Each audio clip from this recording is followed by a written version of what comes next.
AP Telangana తనకు రెండు కళ్ళు వంటివని అన్నారు సీఎం చంద్రబాబు. బనకచెర్ల ప్రాజెక్టుపై బీఆర్ఎస్ నేతలు మాట్లాడుతున్న మాటలు సరికాదన్నారు. గతంలో గోదావరిపై తెలంగాణ ప్రభుత్వం కట్టిన ప్రాజెక్టుపై తాను ఏనాడు వ్యతిరేకించలేదన్నారు. ఆంధ్రప్రదేశ్ రాష్ట్రం చివరి రాష్ట్రం కాబట్టి ఎక్కడ నీళ్లు వచ్చినా మన తర్వాత సముద్రంలోకి వెళ్తాయి.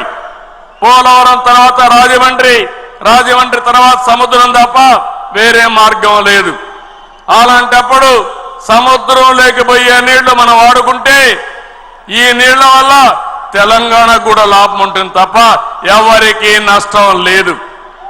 ఇక్కడ బీఆర్ఎస్ అయితే ఏదో నష్టం వచ్చినట్టు మాట్లాడుతున్నారు.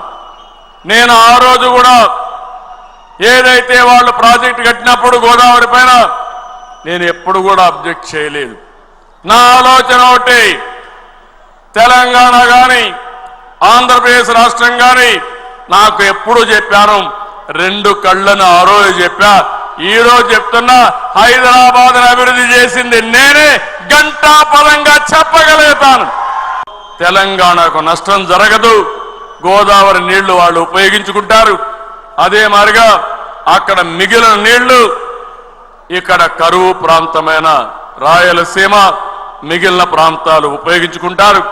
కడాన నా జీవితాశయం ఒకటే, ప్రతి ఎకరాకు నీళ్లు ఇచ్చి ఆంధ్రప్రదేశ్ రైతాంగం రుణం తీర్చుకోవాలని ఏకైక కోరిక తప్ప వేరే ఆలోచన లేదని మీ అందరికీ